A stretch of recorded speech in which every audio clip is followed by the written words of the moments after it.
everyone, welcome to Study Fact. আমি অপর্ণা মণ্ডল। আজকে আমরা যে টপিকটা শুরু করব সেটা হলো তড়িৎ রসায়ন বা যেটাকে বলে ইলেকট্রোকেমিস্ট্রি। তো আমি প্রথমেই বলে রাখি যে টপিক পড়ার জন্য প্রথমে কিছু ইংরেজি টপিকগুলোকেও অবশ্যই মনে রাখতে হবে, কারণ যে কোনো কম্পিটিটিভ এক্সামে এরপর 11-12 এর পর যে কোনো কম্পিটিটিভ এক্সামে জেনারেলি ইংলিশে আমরা কোশ্চেনগুলোকে দেখে থাকি। তো সেক্ষেত্রে সায়েন্টিফিক নেমগুলো ইংরেজিতে আমাদের অবশ্যই মনে রাখতে হবে। তো এটা বলে আমি শুরু করছি আজকের প্রথম টপিক, কেমিস্ট্রির তড়িৎ রসায়ন বা ইলেকট্রোকেমিস্ট্রি।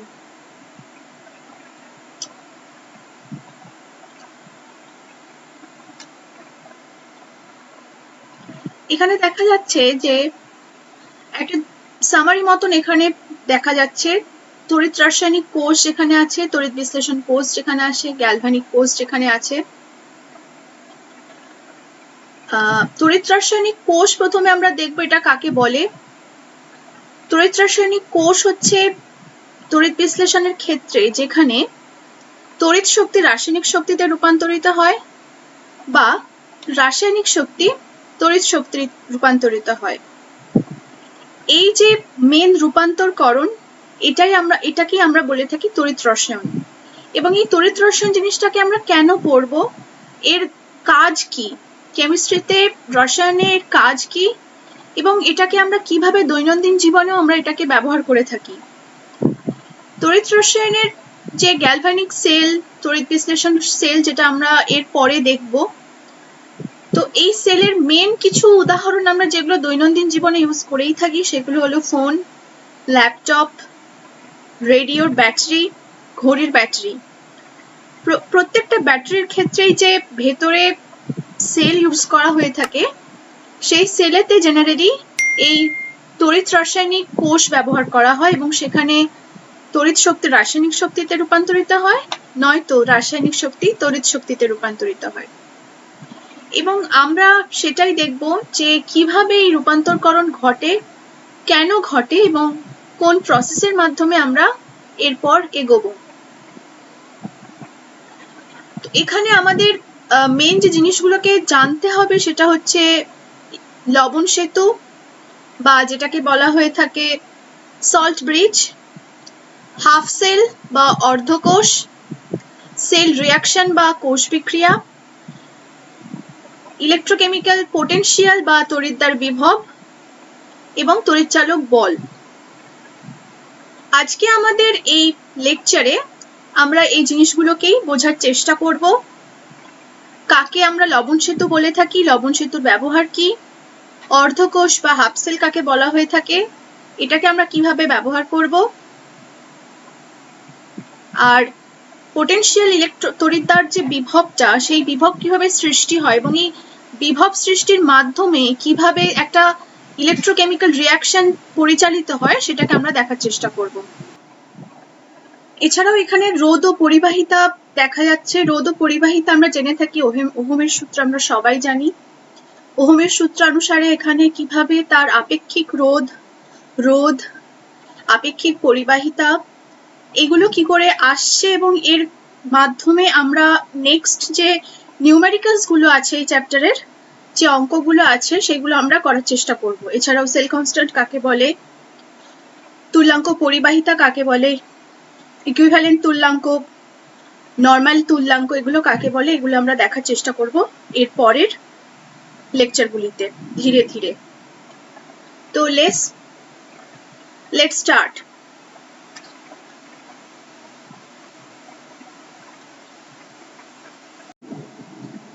তো এখানে যে তড়িৎ রাসায়নিক ইলেকট্রোকেমিক্যাল সেলের কথা বললাম এবং কাকে গ্যালভানিক সেল বলে, কাকে গ্যালভানিক সেল বলে, কাকে তড়িৎ বিশ্লেষণ সেল বলে, এখানে সেগুলোই লেখা আছে। এবং বিজারণ কেন ঘটে এবং জারণ প্রক্রিয়া কেন ঘটে এবং অ্যানোডে যে জারণ এবং ক্যাথোডে বিজারণ হয় সেগুলো এখানে লেখা আছে। গ্যালভানিক সেলে আমাদের মনে রাখতে হবে যে এটি একটি তড়িৎ রাসায়নিক সেল এবং এইখানে রাসায়নিক শক্তি তড়িৎ শক্তিতে রূপান্তরিত হয়। এবং তার এক্সাম্পল, সব থেকে বেস্ট এক্সাম্পল হলো ড্যানিয়েল সেল। এবং এরপরে আমরা যেটা দেখবো, ড্যানিয়েল সেল ইউজ করেই জেনারেলি একটা ইলেকট্রোকেমিক্যাল যে সেলের রিয়াকশন হয় সেটা ড্যানিয়েল সেল ইউজ করেই করা হয়ে থাকে। এর আগে যেটা আমরা জিঙ্ক +2 এবং কপার +2 সলিউশন দিয়ে দেখলাম সেটাও ড্যানিয়েল সেলই হয়েছিল এবং সেটাও একটা ড্যানিয়েল সেলই। এরপরে অক্সিড্যান্ট কাকে বলে আর রিডাক্ট্যান্ট কাকে বলে? অক্সিড্যান্ট তাকেই বলে যে অপরকে নিজে বিজারিত হয় এবং অপর কোনো পদার্থকে জারিত করে। যেমন বললাম যে রিডাক্ট্যান্ট এবং অক্সিডেন্ট একটা সেল রিপ্রেজেন্টেশনের ক্ষেত্রে মনে রাখা খুবই জরুরি। অক্সিডেন্ট তাকেই বলে যে নিজে বিজারিত হয় এবং অপরকে জারিত হতে সাহায্য করে, সেটি হলো অক্সিডেন্ট। এবং রিডাক্ট্যান্ট হলো ঠিক তার উল্টো, নিজে জারিত হয় এবং অপরকে বিজারিত করতে সাহায্য করে, সেটি হলো রিডাক্ট্যান্ট। সেম এক্সাম্পল এখানে দেওয়া। এর আগে যেমন ছিল জিঙ্ক আর কপার 2 ক্ষেত্রে, এখানে টোটাল সেল রিয়াকশনটা দেওয়া আছে। এখানে যেমন দেখা যাচ্ছে জিঙ্ক থেকে জিঙ্ক +2 হচ্ছে, মানে জিঙ্ক দুটো ইলেকট্রন ত্যাগ করে জিঙ্ক +2 হচ্ছে, তার মানে এটা হচ্ছে অক্সিডেশন। এবং কপার +2 থেকে কপার হচ্ছে, কপার +2 দুটো ইলেকট্রন নিয়ে কপার হচ্ছে, তার মানে এটা হলো রিডাকশন। তার মানে এখানে কি দেখা যাচ্ছে যে কপার +2 এ নিজে রিডিউসড হচ্ছে, কপারে রিডিউসড হচ্ছে, কিন্তু জিঙ্ককে জিঙ্ক +2 তে পরিণত করছে, মানে জিঙ্ককে অক্সিডেশনে সাহায্য করছে। তার মানে এখানে কপার +2 হচ্ছে অক্সিডেন্ট এবং জিঙ্ক +2 হচ্ছে রিডাক্ট্যান্ট, কারণ জিঙ্ক +2 হচ্ছে নিজে অক্সিডাইজড হচ্ছে কিন্তু অপরকে রিডিউসড হতে সাহায্য করছে।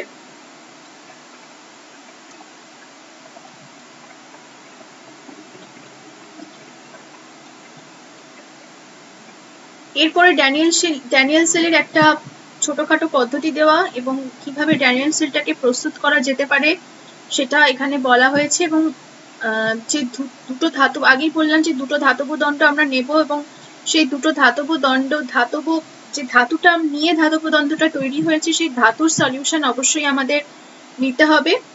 যদি ধাতব দণ্ড দুটি ক্যাটায়নের হয় তাহলে সেম ক্যাটায়ন নিয়ে সলিউশন নিতে হবে, যদি ধাতব দণ্ডটি অ্যানায়ন হয় তাহলে সেম অ্যানায়ন নিয়ে সলিউশন নিতে হবে।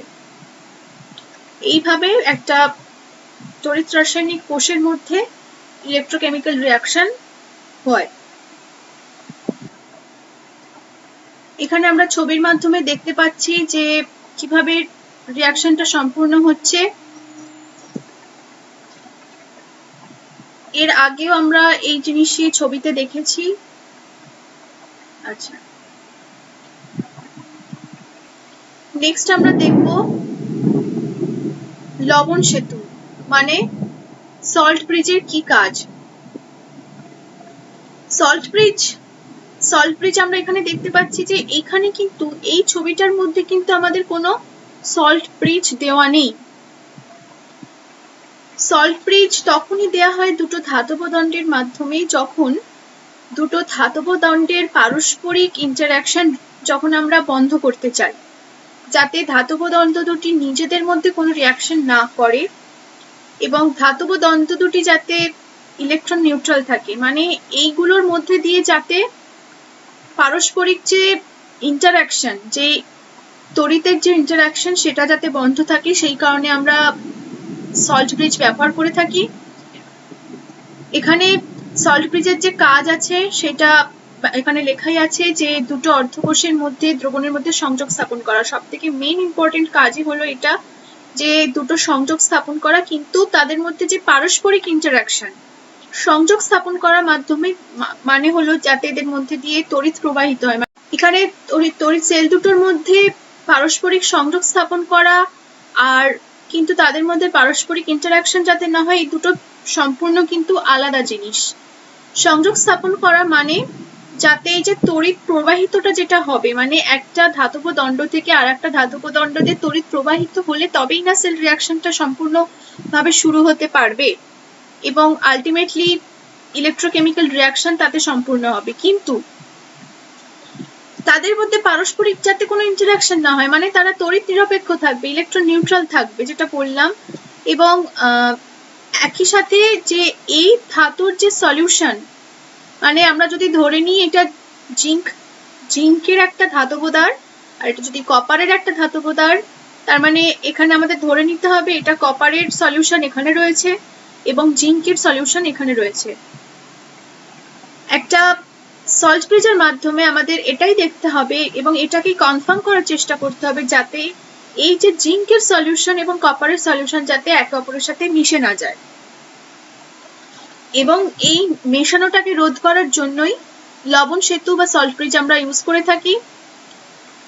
যে কোনো রকমের ইলেকট্রোকেমিক্যাল সেল যখন আমরা প্র্যাকটিক্যালে পড়ে থাকি তখন অবশ্যই এই সল্ট ব্রিজটিকে দেওয়া হয়। যে কোনো প্র্যাকটিক্যাল করার সময় এটাকে আমরা দেখবো এবং খেয়াল করে থাকবো যে সল্ট ব্রিজ কিভাবে তৈরি করা হচ্ছে। Salt bridge generally KCl, KNO3, ammonium nitrate এইগুলো ইউজ করে সল্ট ব্রিজ তৈরি করা হয়। এছাড়াও অ্যাগার সলিউশন দেওয়া যেতে পারে। এই সল্ট ব্রিজের মধ্যে যে কম্পাউন্ডটা আমরা নিচ্ছি মানে KCl এবং KNO3 বা অ্যামোনিয়াম নাইট্রেট, এগুলো চুজ করার মধ্যেও একটা কন্ডিশন আমরা দেখে থাকি। সেই কন্ডিশনস গুলো হচ্ছে যে পটাশিয়াম প্লাস মানে K প্লাস আর Cl মাইনাস, পটাশিয়াম প্লাস আর Cl মাইনাসের যে গতিবেগ, সলিউশনের মধ্যে যে গতিবেগ, সল্ট ব্রিজের মধ্যে যে গতিবেগ সেটাকে অলমোস্ট সেম হতে হবে। সিমিলারলি পটাশিয়াম প্লাস এবং NO3 মাইনাসের মানে যে সল্ট ব্রিজের মধ্যে যে কেমিক্যালটা আমরা নেব, যে কেমিক্যালের সলিউশন নেব, সেই কেমিক্যালের সলিউশনের মধ্যে যে ক্যাটায়ন এবং অ্যানায়ন থাকবে তাদের ভেলোসিটিটাকে অবশ্যই সেম হতে হবে। ভেলোসিটিটা সেম হলে কি হবে, তারা এক্সট্রা কোনো সেল রিঅ্যাকশনে অংশগ্রহণ করবে না, মানে তাদের সাথে কোনো বাকি যে ধাতব দ্বারগুলো আছে সেই ধাতব দ্বারেরও কোনো পারস্পরিক ইন্টারাকশন ঘটবে না। কারণ যদি তাদের ভেলোসিটির মধ্যে পার্থক্য থেকে থাকে তাহলে দেখা যেতে পারে হয়তো এই Cl মাইনাস আয়নি জিঙ্কের যে সলিউশন রয়েছে তার সাথে হয়তো রিঅ্যাকশন করে গেল, বা অ্যামোনিয়াম নাইট্রেটের মধ্যে যে অ্যামোনিয়াম ক্যাটায়নটা সেটা হয়তো সালফেট সলিউশনের। এখানে দেখা যাচ্ছে এই হলো লবণ সেতু। লবণ সেতুর মধ্যে সলিউশন আমরা দেখতে পাচ্ছি। এখানে ছোট ছোট সলিউশন, এই ছোট ছোট বিন্দু বিন্দু যেগুলো রয়েছে সেগুলোই হচ্ছে অ্যাকচুয়াল জেনারেলি KCl এর সলিউশন নেওয়া হয়ে থাকে, তবে পটাশিয়াম নাইট্রেট বা অ্যামোনিয়াম নাইট্রেট যেমন বলা হলো সেগুলোরও সলিউশন নেওয়া যেতেই পারে। তবে মনে রাখতে হবে এমন ভাবে আমাদের ক্যাটায়ন অ্যানায়ন চুজ করে সলিউশনটা বানাতে হবে যাতে করে ক্যাটায়ন এবং অ্যানায়নের ভেলোসিটি সেম হয়। এবং আমরা সেটা কি করে জানবো ভেলোসিটি কি করে সেম হচ্ছে? তো সেক্ষেত্রে আমাদের আগে থাকতেই কিছু 25 ডিগ্রি সেন্টিগ্রেডের কিছু লিস্ট দেওয়া থাকে তাদের ভেলোসিটি, গতিবেগ কিরকম হবে, বিভিন্ন কেমিক্যাল এনভায়রনমেন্ট বা কিছু ফিজিক্যাল বৈশিষ্ট্যের উপর ভিত্তি করে সেগুলো সেই ভেলোসিটিগুলোকে অলরেডি সায়েন্টিস্টরা বের করে রেখেছেন এবং সেই ভেলোসিটি অনুসারে, ভেলোসিটির লিস্ট অনুসারে সলিউশন চুজ করাই হয়ে থাকে। তবে যেটা আমরা মেন স্ট্যান্ডার্ড বলে হিসাবে ধরে থাকি সেগুলো জেনারেলি KCl বা KNO3 নিলেই চলে যায়।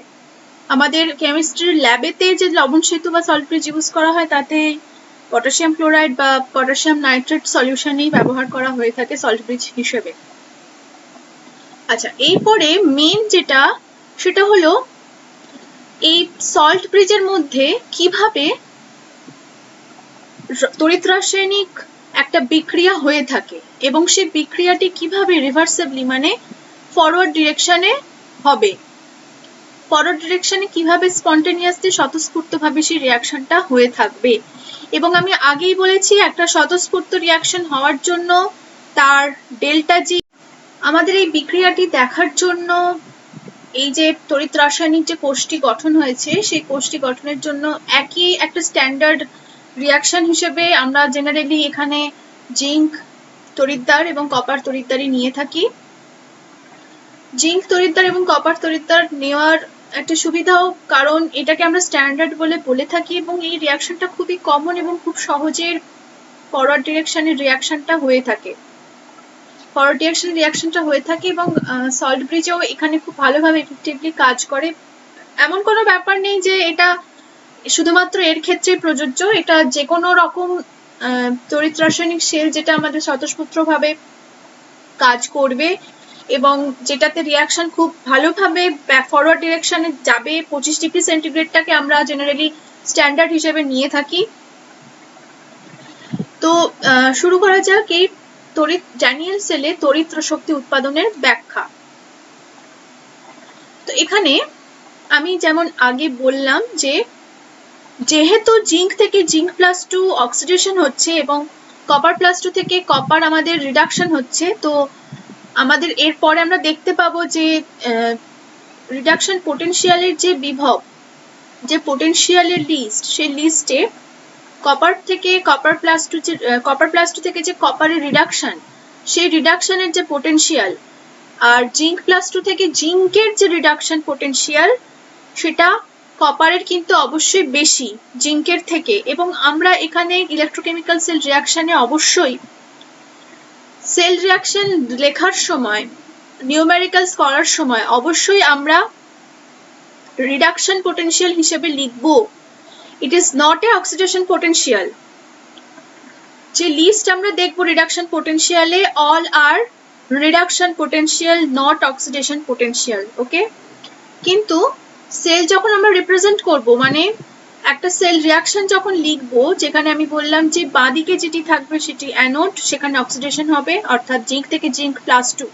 কিন্তু এর যখন আমরা পোটেনশিয়াল দেখব, তখন পোটেনশিয়ালটাকে কিন্তু অবশ্যই আমরা রিডাকশন পোটেনশিয়াল হিসাবে লিখবো। মানে জিঙ্ক প্লাস 2 থেকে জিঙ্কের যে রিডাকশন পোটেনশিয়াল, সেইটাকে ধরে কিন্তু আমরা এরপরে এগোবো এবং এরপরে যে অঙ্কগুলো আমরা করবো রিডাকশন পোটেনশিয়ালে, সেখানেও কিন্তু রিডাকশনটাকে ধরা হবে। কিন্তু আমরা জানি, আমাদের এটাকে জানি কি, এবং প্রেজেন্টেশন করার সময় এটাকে আমাদের লিখতেও হবে যে অক্সিডেশন যখন হবে অ্যানোডে, তখন কিন্তু আমরা এইভাবেই লিখবো জিঙ্ক থেকে জিঙ্ক প্লাস 2, কিন্তু যে পোটেনশিয়ালটা আমাদের দেওয়া থাকবে সেটা কিন্তু অবশ্যই রিডাকশন পোটেনশিয়াল। অক্সিডেশন পোটেনশিয়াল থাকলে সেটা বোঝা যাবে যে যেখানে জিঙ্ক থেকে জিঙ্ক প্লাস 2 দেওয়া থাকবে, জিঙ্ক থেকে মানে জিঙ্ক, এভাবে লেখাটা খুবই শক্ত,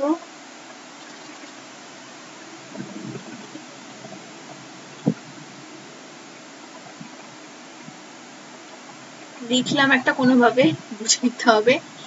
জিঙ্ক থেকে জিঙ্ক প্লাস 2 মানে এটা হচ্ছে আমাদের রিডাকশন পোটেনশিয়াল প্রকাশ করার স্ট্যান্ডার্ড একটা পদ্ধতি। E0 যখন E0 জিঙ্ক থেকে জিঙ্ক প্লাস 2, তখন এটা অক্সিডেশন পোটেনশিয়াল। যখন E0 উল্টোটা, যখন মানে যখন E0 জিঙ্ক প্লাস 2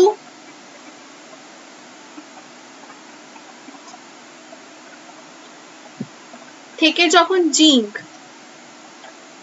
প্লাস 2 থেকে যখন জিঙ্ক, এটা হচ্ছে রিডাকশন পোটেনশিয়াল, ঠিক আছে। আর ওপরেরটা যেটা লিখলাম সেটা হলো অক্সিডেশন পোটেনশিয়াল, এটা হলো অক্সিডেশন পোটেনশিয়াল।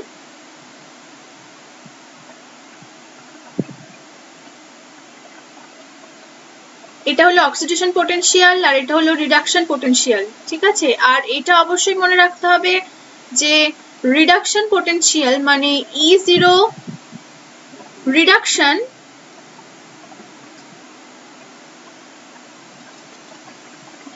অবশ্যই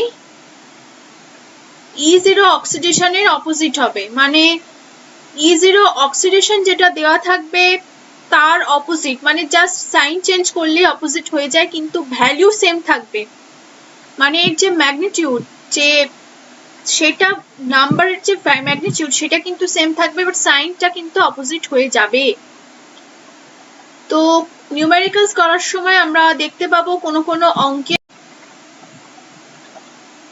কোনো অঙ্কে অক্সিডেশন পোটেনশিয়াল দেওয়া আছে এবং আমাদেরকে সেটা রিডাকশন পোটেনশিয়ালে নিয়ে এসে অঙ্কটি করতে হবে, কারণ এরপরে যে কটা ফর্মুলা আমরা দেখবো তাতে সবেতে কিন্তু রিডাকশন পোটেনশিয়াল দিয়েই অঙ্ক করতে হবে। তো সেই ক্ষেত্রে অক্সিডেশন পোটেনশিয়ালের আগে যদি সাইন চেঞ্জ করে নেওয়া যায় তাহলে সেটা রিডাকশন পোটেনশিয়ালে কনভার্ট হবে, যদি প্লাস থাকে তাহলে সেটা মাইনাস যাবে, মাইনাস থাকলে সেটা প্লাসে যাবে।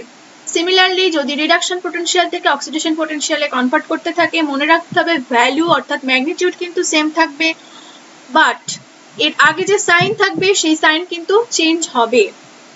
অক্সিডেশন পোটেনশিয়াল মানে অক্সিডেশন রিঅ্যাকশনের সময় যে পোটেনশিয়ালের চেঞ্জ হচ্ছে সেটা হচ্ছে অক্সিডেশন পোটেনশিয়াল।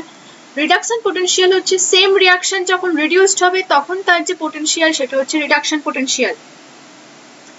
জাস্ট সাইনের চেঞ্জ। আবারও বলছি, যখন একটা রিঅ্যাকশনে সেল রিপ্রেজেন্টেশনে বাম দিকে যেটি হাফ সেল রিঅ্যাকশন হবে সেটি অ্যানোডে যাবে এবং সেখানে অক্সিডেশন হবে, এবং যখন সেলটি ডান দিকে বসবে তখন সেখানে রিডাকশন হবে এবং সেটি ক্যাথোড।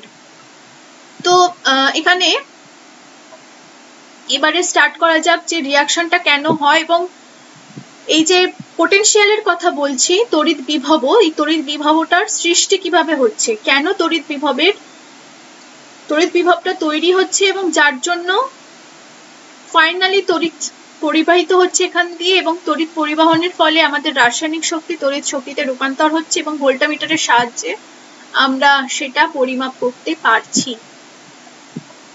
তো আমরা এখানে জিঙ্কের ধাতবদান নিয়েছি, এখানে কপারের ধাতবদান নিয়েছি। সিমিলারলি এখানে সলিউশন হিসেবে আমরা জিঙ্ক সালফেট নিয়েছি এবং এখানে কপার সালফেট নিয়েছি। এখানে আমরা তড়িৎ যখন পরিচালনা করব, জিঙ্কেতে শুরু হবে অক্সিডেশন, মানে জিঙ্ক থেকে জিঙ্ক +2 আয়ন এই সলিউশনের মধ্যে আসবে, এই সলিউশনের মধ্যে জিঙ্ক +2 আয়ন আসবে এবং এখানে অর্থাৎ ধাতবদারের মধ্যে ইলেকট্রন ত্যাগ করে সলিউশনের মধ্যে জিঙ্ক +2 আসবে। এবং তার মানে কি হলো, এইখানে ধাতবদারের মধ্যে কিন্তু আমার জিঙ্কের যে ডেন্সিটি, জিঙ্কের যে পরিমাণ সেটা কিন্তু হ্রাস হলো, কমলো, রিডিউসড হলো। তার মানে এখানে আমাদের ধাতবদারের মধ্যে আমাদের কিন্তু নেগেটিভ চার্জের আধিক্য বাড়লো, ধাতবদারের মধ্যে আমাদের নেগেটিভ চার্জের জিঙ্কের যে ধাতবদার তার সেখানে কিন্তু নেগেটিভ চার্জের আধিক্য বাড়লো। আবারও বলছি, যেহেতু জিঙ্ক থেকে জিঙ্ক +2 আয়ন আসছে সলিউশনের মধ্যে, ইলেকট্রন ত্যাগ করছে ধাতবদারের মধ্যে জিঙ্ক, সেই কারণে ধাতবদারের মধ্যে কিন্তু ইলেকট্রনের পরিমাণ বাড়ছে, কিন্তু ধাতবদারের যে জিঙ্কের ঘনত্ব, জিঙ্কের যে পরিমাণ সেটা কিন্তু কমছে। তারপরে এই জিঙ্ক +2 থেকে যখন তড়িৎ পরিবহনের মধ্যে এইখানে কপার +2 আসবে, সেখানে এই যে ইলেকট্রনটা এখানে বর্জন হলো, সেই ইলেকট্রন অ্যাকচুয়াল ইলেকট্রন পরিবহনের মাধ্যমেই তো তড়িৎ পরিচালনা হয়ে থাকে। তো এখানে যে ইলেকট্রনটা বর্জন হলো, সেই ইলেকট্রন গ্রহণ করে সলিউশনের মধ্যে আমরা জানি কপার +2 সলিউশন রয়েছে, আর এটা কপার, ধাতবদারটা হচ্ছে কপার। এখানে যে ইলেকট্রনটা বর্জন করলো, মানে জিঙ্ক +2 হলো, দুটো ইলেকট্রন বর্জন করে, এবং সেই ইলেকট্রন যখন তড়িৎ পরিবহনের মাধ্যমে এই ক্যাথোডে এলো, তখন কপার +2 এই ইলেকট্রন দুটো গ্রহণ করে রিডিউসড হলো, বিজারিত হয়ে কপারে পরিণত হলো। অর্থাৎ ধাতবদারের মধ্যে কিন্তু অলরেডি কপার আছে, এবং আবারও সলিউশনের যে কপার +2 রয়েছে সেই কপার +2 কিন্তু সেই এখানে জিঙ্কের বর্জন করা ইলেকট্রন নিয়ে রিডিউসড হয়ে কপারে পরিণত হচ্ছে। এবং কপার যেহেতু একটি ধাতু, এটি ক্যাটায়ন নয়, কপার যেহেতু একটি ধাতু, সেই কারণে এই ধাতুটা পড়বে হচ্ছে এই ধাতব দ্বারের মধ্যে। সেই জন্য কপারের ক্ষেত্রে কিন্তু কপার ধাতব দ্বারের ঘনত্ব বাড়বে, ঘনত্ব কিন্তু পরিমাণ কিন্তু এখানে বাড়বে, কারণ এখানে কপার +2 থেকে কপার পরিণত হচ্ছে, কিন্তু এখানে জিঙ্ক থেকে জিঙ্ক +2 হচ্ছে, অর্থাৎ সলিউশনে আয়নের সংখ্যা বাড়ছে, কিন্তু এখানে সলিউশন থেকে কপার +2 আয়ন ইলেকট্রন নিয়ে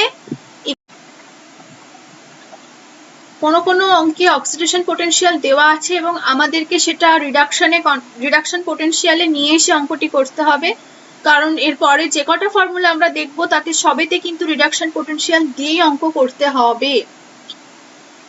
তো সেই ক্ষেত্রে অক্সিডেশন পোটেনশিয়ালের আগে যদি সাইন চেঞ্জ করে নেওয়া যায় তাহলে সেটা রিডাকশন পোটেনশিয়ালে কনভার্ট হবে, যদি প্লাস থাকে তাহলে সেটা মাইনাস যাবে, মাইনাস থাকলে সেটা প্লাসে যাবে।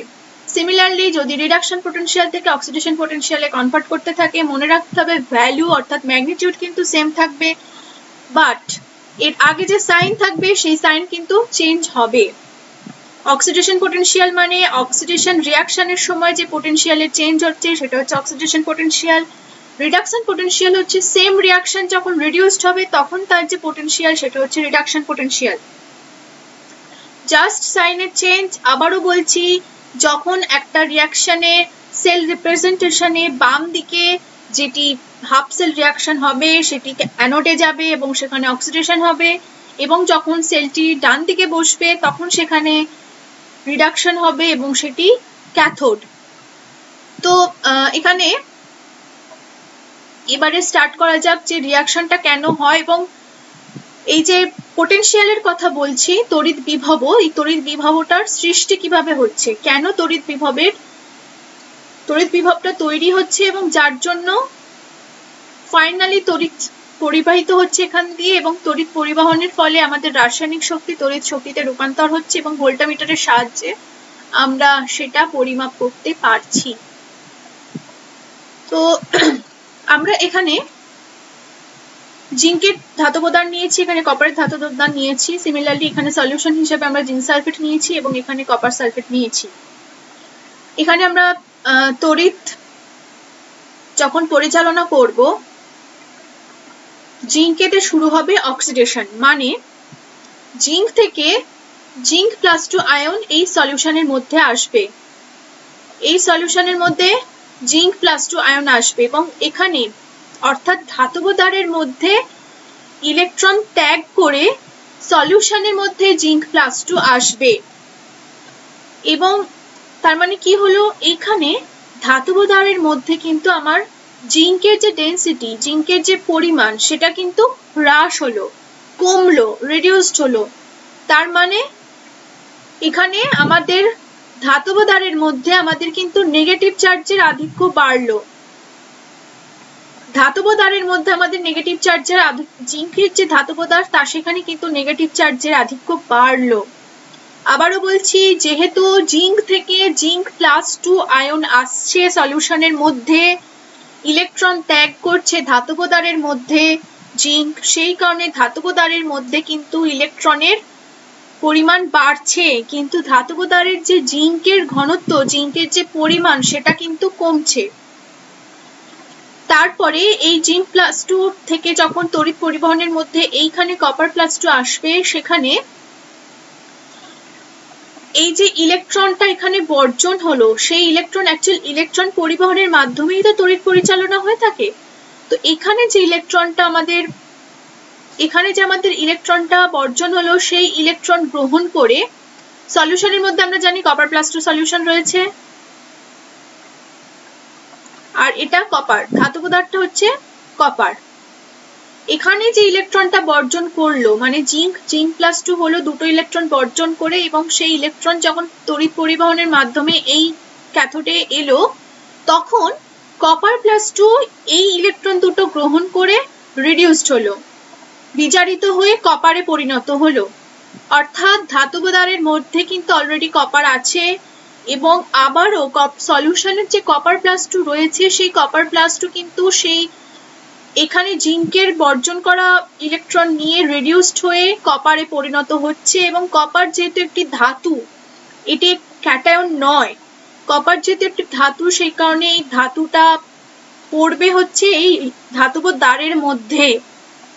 সেই জন্য কপারের ক্ষেত্রে কিন্তু কপার ধাতব দ্বারের ঘনত্ব বাড়বে, ঘনত্ব কিন্তু পরিমাণ কিন্তু এখানে বাড়বে, কারণ এখানে কপার +2 থেকে কপার পরিণত হচ্ছে, কিন্তু এখানে জিঙ্ক থেকে জিঙ্ক +2 হচ্ছে, অর্থাৎ সলিউশনে আয়নের সংখ্যা বাড়ছে, কিন্তু এখানে সলিউশন থেকে কপার +2 আয়ন ইলেকট্রন নিয়ে, সলিউশন থেকে কিন্তু কপার +2 আয়ন ইলেকট্রন নিয়ে এখানে কপারে পরিণত হচ্ছে, এবং এই ক্ষেত্রে কপারের যে ধাতব দ্বার সেখানে কিন্তু ওজন বাড়ছে।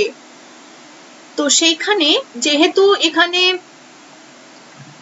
কপারের ওজন বাড়ছে এবং এখানে যেহেতু জিঙ্কের ওজন কমছে, তো এইটা হলো মেইন ড্যানিয়েল সেলের একটা উদাহরণ যে কেন ড্যানিয়েল সেলে এখানে ওজনের পরিমাণের এদিক ওদিক হয়, মানে ওজনের পরিমাণের কেন এখানে বাড়ে কমে। কারণ সেলের রিয়াকশনের মাধ্যমে রিডাকশন এবং অক্সিডেশন হবে এবং সেলের রিয়াকশনটা স্পন্টেনিয়াস ফরওয়ার্ড ডিরেকশনে হতে থাকবে এবং আস্তে আস্তে যখন এর রিডাকশন পোটেনশিয়াল এবং এর রিডাকশন পোটেনশিয়াল, মানে এটা যেহেতু হাফ সেল রিয়াকশন, কারণ এখানে জিঙ্ক থেকে জিঙ্ক +2 হচ্ছে এবং এখানে কপার +2 থেকে কপারে পরিণত হচ্ছে, এবং আমি আগেই বলেছি যে এর এক একটা রিয়াকশন হচ্ছে হাফ সেল রিয়াকশন, মানে এক একটা সেলের টোটাল রিয়াকশনের যে অক্সিডেশন পোর্শনটা হচ্ছে একটা হাফ সেল রিয়াকশন এবং রিডাকশন পোর্শনটা হচ্ছে একটা হাফ সেল রিয়াকশন। তো হাফ সেল রিয়াকশনের যে এখানে রিয়াকশনটা হচ্ছে এবং এখানে যে রিয়াকশনটা হচ্ছে, এই দুটোর কারণেই কিন্তু এখানে কন্টিনিউয়াসলি তড়িৎ পরিবহন হবে এবং এর ফলে এইখানে যে একটা কন্টিনিউয়াস তড়িৎ পরিবহনের জন্য এখানে যে একটা বিভব সৃষ্টি হচ্ছে এবং এখানে যে একটা বিভব সৃষ্টি হচ্ছে, এর ফলে তড়িৎ পরিচালনাটা কন্টিনিউয়াস হবে এবং এই যে তড়িৎ বিভবটা তৈরি হচ্ছে, যখন দুটোর হাফ সেলেরই তড়িৎ বিভব সমান হয়ে যাবে তখন কিন্তু এই রিয়াকশনটা স্টপ হবে, মানে তাদের পরিচালনা কিন্তু শেষ হবে। যতক্ষণ পর্যন্ত না দুটো সেল রিয়াকশন একে অপরের থেকে কম বেশি থাকবে ততক্ষণ পর্যন্ত কিন্তু তড়িৎ পরিচালনা হয়ে যাবে। তো এখানে সেই কথাগুলোই লেখা আছে, ড্যানিয়েল কোষে তড়িৎ শক্তি উৎপাদনের ব্যাখ্যা, কেন তড়িৎ শক্তি এখানে উৎপাদন হয়। বোঝা গেল কেন এখানে তড়িৎ শক্তি পরিবাহিত হচ্ছে, কারণ রিয়াকশন রাসায়নিক শক্তি তড়িৎ শক্তিতে পরিণত হচ্ছে। রাসায়নিক শক্তি যে রিয়াকশনটা হচ্ছে, এখানে যে কেমিক্যাল রিয়াকশনটা হচ্ছে, সেই কেমিক্যাল রিয়াকশনের জন্যই কিন্তু আলটিমেটলি আমাদের তড়িৎ পরিবহনটা কন্টিনিউয়াস হয়ে যাচ্ছে। আচ্ছা, এখানে এতক্ষণ যে রিভার্সিবল এবং ইরিভার্সিবল এর কথা বললাম, যে কেন রিভার্সিবল এবং ইরিভার্সিবল ইলেকট্রোকেমিক্যাল সেলের রিয়াকশন হবে সেটা যাচাই করতে হবে এবং সেটা যাচাই করার জন্য আমাদের যে রিডাকশন পোটেনশিয়াল অ্যাকচুয়ালি, মানে যে পোটেনশিয়ালটা আমরা বাইরে থেকে দিচ্ছি মানে বাইরে থেকেও তো আমাদের তড়িৎ পরিচালনার জন্য তড়িৎ প্রবাহিত করার জন্য দিতে হচ্ছে, এবং এই যে কোষটার মধ্যে সেল রিয়াকশনের ফলে যে তড়িৎ বিভবটা তৈরি হচ্ছে, রিয়াকশনের ফলে যে তড়িৎ বিভব তৈরি হচ্ছে এবং বাইরে থেকে যে আমরা তড়িৎটা দিচ্ছি তার জন্য যে বিভবটা তৈরি হচ্ছে, দুটো কিন্তু আলাদা।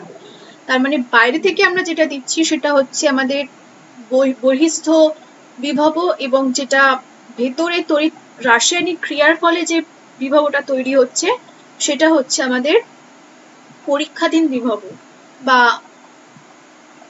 পরীক্ষাধীন কোষের যে বিভব। তাহলে যখন আমি বললাম যে যখন এই দুটো বিভব সমান হয়ে যাবে তখন কিন্তু পরীক্ষাধীন গ্যালভানীয় কোষ দ্বারা যে তড়িৎ উৎপাদন কিন্তু হবে না। যেমন আমি বললাম যে যখন দুটোর সেম বিভব হয়ে যাবে তখন কিন্তু তাদের মধ্যে তড়িৎ পরিবহন হবে না। তড়িৎ পরিবহন হওয়ার জন্য যে কোনো একটা বিভবকে বেশি হতে হবে। যখন বহিস্থ মানে বাইরে থেকে যে বিভব আমরা দিচ্ছি সেটা যখন ভেতরের তড়িৎ রাসায়নিক ক্রিয়ার ফলে যে বিভবটা তৈরি হচ্ছে তার থেকে যখন সামান্য পরিমাণ কম হবে তখন সেক্ষেত্রে রিভার্সিবল রিয়াকশন হবে, মানে ফরওয়ার্ড ডিরেকশনে আমাদের রিয়াকশনটা স্বতঃস্ফূর্তভাবে এগোবে।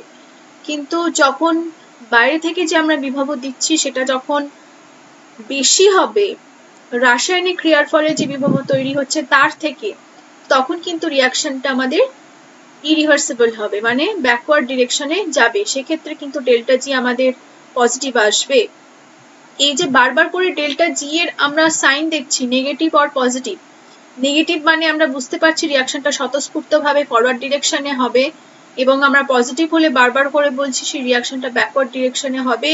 এই প্রসেস ফলো করার জন্য নেক্সট আমাদের স্লাইডে নেক্সট লেকচারে আমরা পাবো কিভাবে ডেল্টা জি আমাদের বার করতে হয়, কিভাবে ডেল্টা জি এফেক্ট করে রিয়াকশনের সাথে, সেটা আমরা এরপরে বুঝবো। এবং তারপরে কিন্তু এই জিনিসগুলো সবকিছু মাথায় রেখে আমাদের নিউমেরিক্যালস এর দিকে এগোতে হবে। এই চ্যাপ্টারের মেইন জিনিসই হলো নিউমেরিক্যালস। আর অবশ্যই কখন ডেল্টা জি নেগেটিভ আসছে, কখন ডেল্টা জি পজিটিভ আসছে, এবং সেই ডেল্টা জি এর উপর ভিত্তি করে আমাদের সেলের যে কনস্ট্যান্ট, মানে সেল রিয়াকশন যেটা হচ্ছে, সেই রিয়াকশনের একটা কনস্ট্যান্ট থাকবে, সেই কনস্ট্যান্ট আমাদের বার করতে হবে। এবং যদি ডেল্টা জি পজিটিভ হয় তখন সেক্ষেত্রে কিন্তু আমাদের রিয়াকশনটা টোটালি উল্টো হয়ে যাবে। মানে যে রিয়াকশনটা আমরা ফরওয়ার্ড ডিরেকশনে দেখছি, সেই রিয়াকশনের যদি ডেল্টা জি পজিটিভ আসে তাহলে রিয়াকশনটা কিন্তু সম্পূর্ণ উল্টো ভাবে আমাদের প্রেজেন্ট করতে হবে। কারণ উল্টো ভাবে প্রেজেন্ট করলে তবে সেক্ষেত্রে উল্টো রিয়াকশনটার জন্য কিন্তু আমাদের ডেল্টা জি নেগেটিভ হবে। এই জিনিস কিন্তু বারবার করে এই জিনিসগুলো মনে রাখতে হবে। বারবার করে এই জিনিসগুলোকে পয়েন্ট আউট করছি যে যখন আমরা অ্যানোড দেব সেখানে আমাদের অক্সিডেশন হবে এবং সেল প্রেজেন্টেশনের ক্ষেত্রে কিন্তু সেটা অবশ্যই বাম দিকে যাবে। যখন আমরা ক্যাথোড নেব সেই ক্যাথোডে কিন্তু আমাদের রিডাকশন হবে এবং সেই রিডাকশনের জন্য ক্যাথোড কিন্তু অবশ্যই ডান দিকে বসবে সেল প্রেজেন্টেশনে। ডেল্টা জি নেগেটিভ হলে কিন্তু তবেই সেই রিয়াকশনটা ফরওয়ার্ড ডিরেকশনে যাবে। ডেল্টা জি যদি পজিটিভ হয় তবে কিন্তু সেই রিয়াকশন ব্যাকওয়ার্ড ডিরেকশনে যাবে। ব্যাকওয়ার্ড ডিরেকশনে সেটা ঠিকঠাক হবে, ফরওয়ার্ড ডিরেকশনে কিন্তু সেই রিয়াকশন হবে না। আচ্ছা, এইখানে এবং অবশ্যই বলছি যে দুটোর যখন বিভব সমান হয়ে যাবে, বাইরে থেকে যে আমরা বিভব দিচ্ছি এবং তড়িৎ রাসায়নিক ক্রিয়ার ফলে যে বিভব তৈরি হচ্ছে, সেই বিভব কিন্তু কখনোই সমান হবে না। সমান হলে কিন্তু আমাদের তড়িৎ রাসায়নিক সেলের রিয়াকশনই হবে না। এবং অবশ্যই সেই বিভব দুটোর মধ্যে একটু পার্থক্য থাকতে হবে তাদের রিয়াকশন স্বতঃস্ফূর্তভাবে চলার জন্য। আর যখন আমরা অক্সিডেশন হবে ধাতব তারের মধ্যে কিন্তু সেক্ষেত্রে ধাতব তারের ওজন কমবে, আর যখন রিডাকশন হবে যে ধাতব তারের মধ্যে, সেই ধাতব তারের কিন্তু ওজন বাড়বে। এইভাবে কিন্তু বিভব সৃষ্টি হচ্ছে এবং বিভব সৃষ্টির জন্যই কিন্তু তড়িৎ রাসায়নিকের যে ফাইনাল বিক্রিয়াটা সেটা এগোচ্ছে।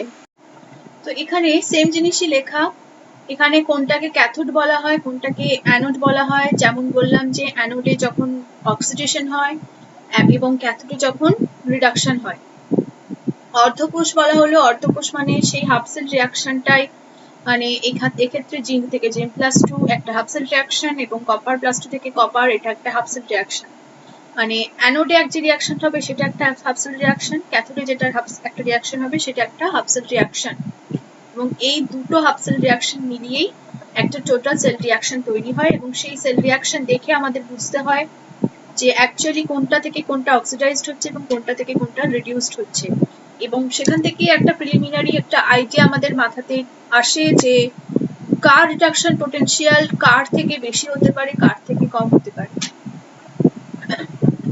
তো এখানে বলা হচ্ছে জারণ এবং বিজারণ অর্ধকোষ, অর্থাৎ অ্যানোডে যে অর্ধকোষ ব্যবহার করা হয় সেখানে জারণ অর্ধকোষ ব্যবহার করা হয়, এবং ক্যাথোডে যে অর্ধকোষ ব্যবহার করা হয় সেখানে সেটা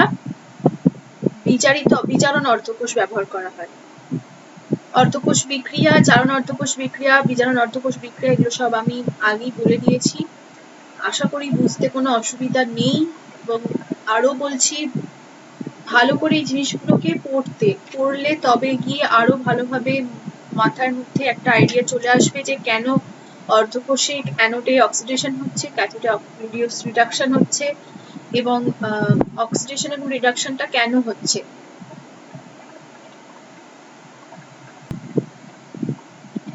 এখানে সেটাই বলা আছে যে যখন সমান হবে দুটো বিভব তখন সেক্ষেত্রে কোনো নিট রিয়াকশন হবে না, অর্থাৎ বহিঃস্থ উৎসের বিভব এবং পরীক্ষাধীন যে কোষের বিভব যখন সমান হয়, অর্থাৎ E=E', যদি আমরা E কে ধরে নিই পরীক্ষাধীন গ্যালভানীয় কোষের বিভব এবং বহিঃস্থ বিভবকে যদি আমরা ধরে নিই E', যদি এটা সমান হয় তাহলে রিয়াকশন হবে না।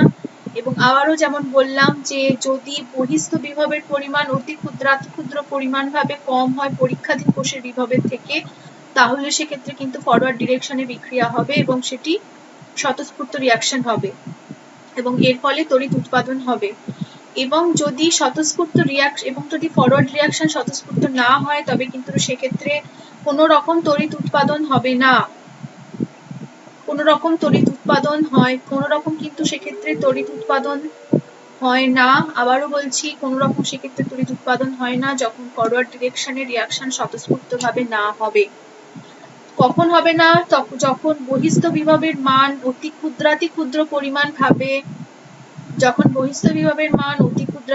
পরিমাণ ভাবে পরীক্ষাধীন কোষের বিভবের বিপরীত দিকে সংঘটিত হবে, তখন কিন্তু তড়িৎ উৎপাদন হবে না। এবং সেক্ষেত্রে আমাদের পুরো সেল রিপ্রেজেন্টেশনটাকে চেঞ্জ করে আমাদের অপোজিট করতে হবে, অর্থাৎ ফরওয়ার্ড ডিরেকশনটাকে আমাদের ব্যাকওয়ার্ড ভাবে লিখতে হবে, কারণ সেক্ষেত্রে ব্যাকওয়ার্ড রিয়াকশনটা স্বতঃস্ফূর্তভাবে হবে। বোঝা গেল? এখানে বিজারণ অর্ধকোষ বিক্রিয়া, কোষ বিক্রিয়া যেমন আগে বললাম, এগুলো সব আছেই। ভালো করে এই জায়গাগুলো, এই জায়গাটা ভীষণই ইম্পর্টেন্ট, কারণ ফরওয়ার্ড এরপরে আমাদের যখন নিউমেরিক্যালস, আবারও বলছি নিউমেরিক্যালস এর উপরে কিন্তু এই চ্যাপ্টার প্রচন্ড গুরুত্বপূর্ণভাবে দাঁড়িয়ে, এবং নিউমেরিক্যালস এর ধারণার জন্য, সেল প্রেজেন্টেশনের জন্য কিন্তু এই জিনিসগুলো খুবই ইম্পর্টেন্ট। কখন সেলটি ফরওয়ার্ড ডিরেকশনে যাবে, কখন সেলটি ব্যাকওয়ার্ড ডিরেকশনে যাবে। এখানে সিমিলারলি দুটো এক্সাম্পল দেওয়া আছে। দুটো এক্সাম্পলের মধ্যে যেমন বললাম অ্যানোডে অক্সিডেশন, ক্যাথোডে রিডাকশন। এখানে অন্য আরেকটা এক্সাম্পল নেওয়া হয়েছে। এতক্ষণ ধরে আমরা কেবলমাত্র জিঙ্ক আর কপারের এক্সাম্পল দিয়ে দেখছিলাম। এখানে ক্যাডমিয়াম এবং সিলভারের সলিউশন নেওয়া হয়েছে। ক্যাডমিয়াম সালফেট বা সিলভার সালফেট যে কোনো কিছু নেওয়া যেতেই পারে।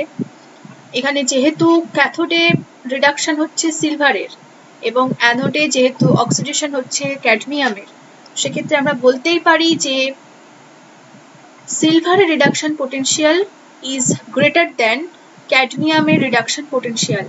কারণ তবে যখনই রিডাকশন ক্যাথোডে হবে তখনই বুঝতে হবে যে যে হাফ সেল রিয়াকশনটা ক্যাথোডে হচ্ছে তার reduction potential should be greater than the reaction occur at anode must be greater than. Okay, তো এখানে দেখাই যাচ্ছে যে ক্যাথোডের রিডাকশন পোটেনশিয়াল 0.80 এবং অ্যানোডের রিডাকশন পোটেনশিয়াল কিন্তু মাইনাস হচ্ছে, যে ক্যাথোডে কিন্তু 0.80, অ্যানোডে কিন্তু -0.40, এবং এইগুলো কিন্তু অবশ্যই রিডাকশন পোটেনশিয়াল।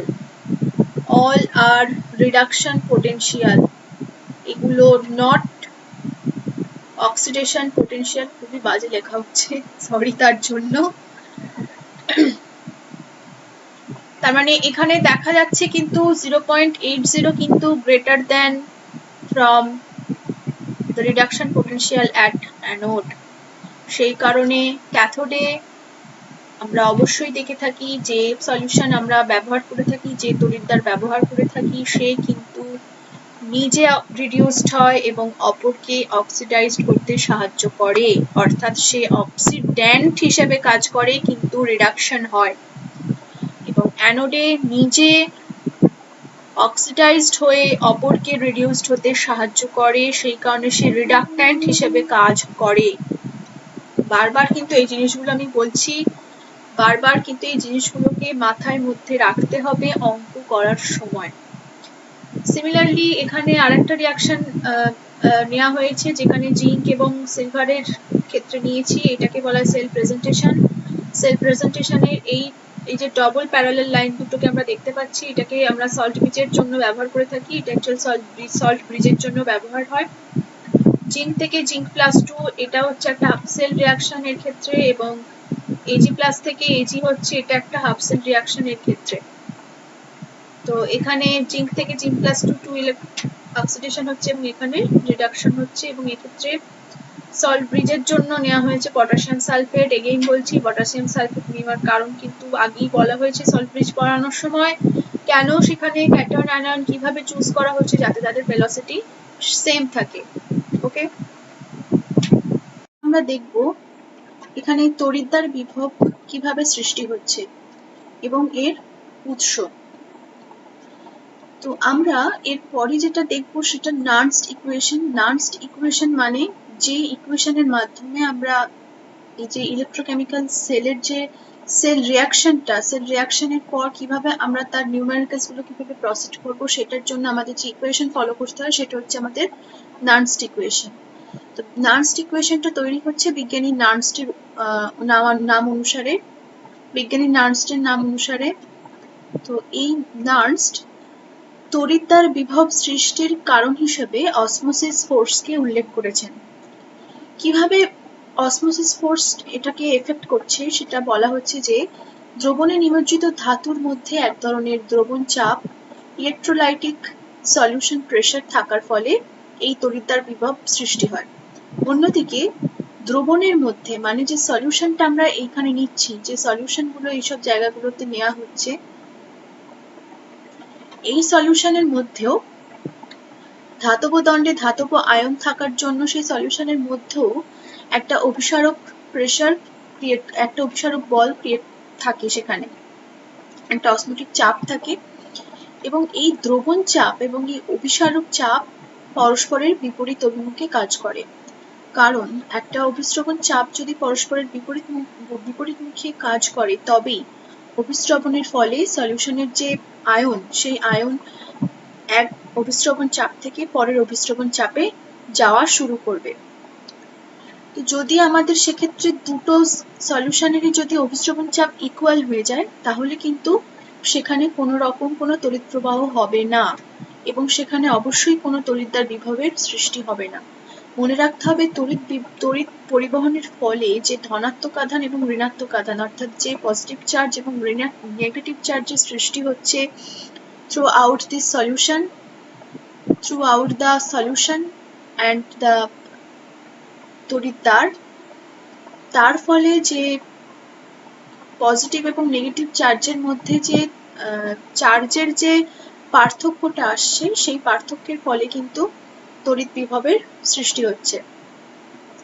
তো এখানে কয়েকটা কেস আলোচনা করা হয়েছে। কেস 1-এ বলা হচ্ছে যদি এই এখানে ক্যাপিটাল পি কে বলা হয়েছে ধাতু দ্রবণ চাপ এবং স্মল পি কে বলা হয়েছে ধাতুর আয়ন সমন্বিত দ্রবণের অভিস্রবণ চাপ। এবং যদি এই কেসগুলোকে এখানে কয়েকটা কেস আলোচনা করা হয়েছে, একটাতে যখন capital P greater than small P, একটাতে যখন capital P is less than small P এবং একটাতে যখন capital P is equals to small P. তো আমরা ছোটভাবে এটাকে এভাবেই বলতে পারি যে যখন আমরা যদি জিঙ্ক আর কপারের সলিউশনটা আগের মতো যদি জিঙ্ক আর কপারের তড়িৎ রাসায়নিক কোষটাকেই আমরা যদি স্ট্যান্ডার্ড হিসেবে মানি এখানে এক্সাম্পল হিসেবে, উদাহরণ হিসেবে, তাহলে দেখা যায় যে যেহেতু জিঙ্ক তড়িৎদ্বার থেকে জিঙ্ক অক্সিডেশন হয়ে জিঙ্ক +2 আসছে জিঙ্ক সালফেট সলিউশনের মধ্যে, তো সেই কারণে ইলেকট্রনটা ছাড়ছে জিঙ্ক তড়িৎদ্বারের মধ্যে, তার মানে ইলেকট্রনের আধিক্য ঘটছে তড়িৎদ্বারের মধ্যে, জিঙ্ক তড়িৎদ্বারের মধ্যে ইলেকট্রনের আধিক্য ঘটছে। স্বভাবতই এই ইলেকট্রনের আধিক্য ঘটার জন্য এখানে তড়িৎদ্বারের মধ্যে নেগেটিভ চার্জের পরিমাণ বাড়ছে। নেগেটিভ চার্জ বাড়ার ফলে এবং সলিউশনের মধ্যে জিঙ্ক +2 থাকার জন্য সলিউশনের মধ্যে প্লাস চার্জ বেশি আছে এবং যে তড়িৎদ্বার আছে সেখানে নেগেটিভ চার্জ থাকছে। তো এই যে প্লাস চার্জ এবং মাইনাস চার্জ পরস্পরের একটা আকর্ষণিক প্রভাব কাজ করে এখানে, কারণ আমরা জানি বিপরীত চার্জ পরস্পরকে আকর্ষণ করে। সুতরাং এইভাবে সৃষ্টি হচ্ছে জিঙ্ক এবং জিঙ্ক +2 পুরো সিস্টেমটার জন্য তড়িৎ বিভব। সিমিলারলি যদি আমরা কপার সালফেট সলিউশনকে কনসিডার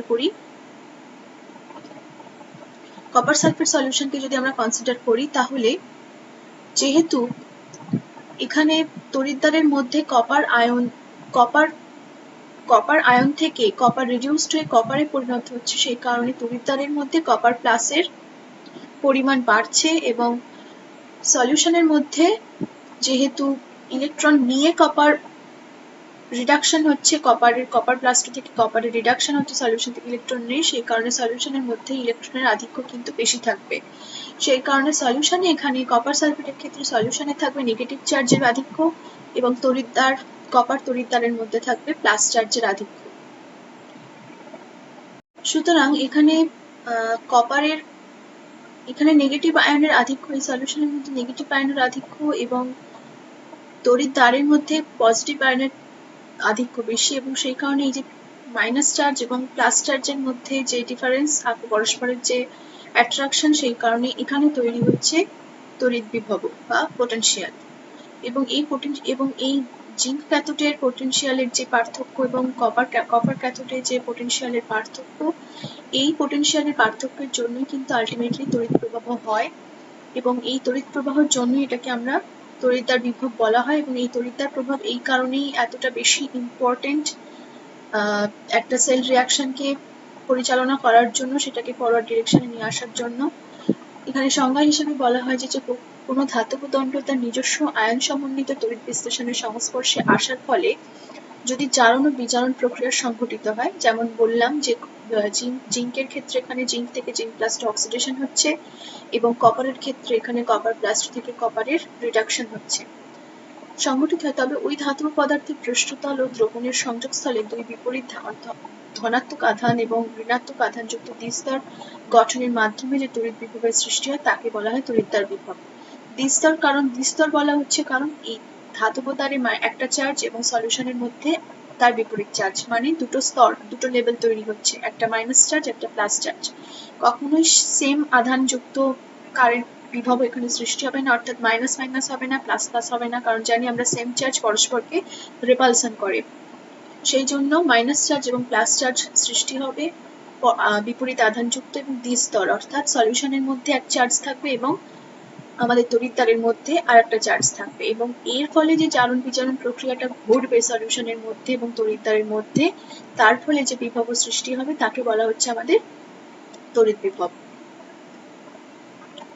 নেক্সট আসি, এখানে তিনটে কেস এখানে বলা আছে। যেমন বললাম সেই সেম কেস এখানে বলা রয়েছে যে কিভাবে অসমোটিক প্রেসারের জন্য এখানে তড়িৎ বিভবের সৃষ্টি হচ্ছে, কেন দ্বিস্তর গঠন হচ্ছে প্লাস চার্জ এবং মাইনাস চার্জ, এবং এই প্লাস চার্জ এবং মাইনাস চার্জ গঠনের ফলে কিভাবে জারণ বিজারণ প্রক্রিয়ার মাধ্যমে একটা ধাতব তারে পরিমাণ কমছে এবং আর একটা ধাতব তারের ওজন বাড়ছে, এবং যার ফলে রিয়াকশনটা স্পন্টেনিয়াস ভাবে ঘটছে, সেগুলোই এখানে বলা আছে। নেক্সট আসি হচ্ছে reduction potential and oxidation potential, জারণ ও বিজারণ বিভব।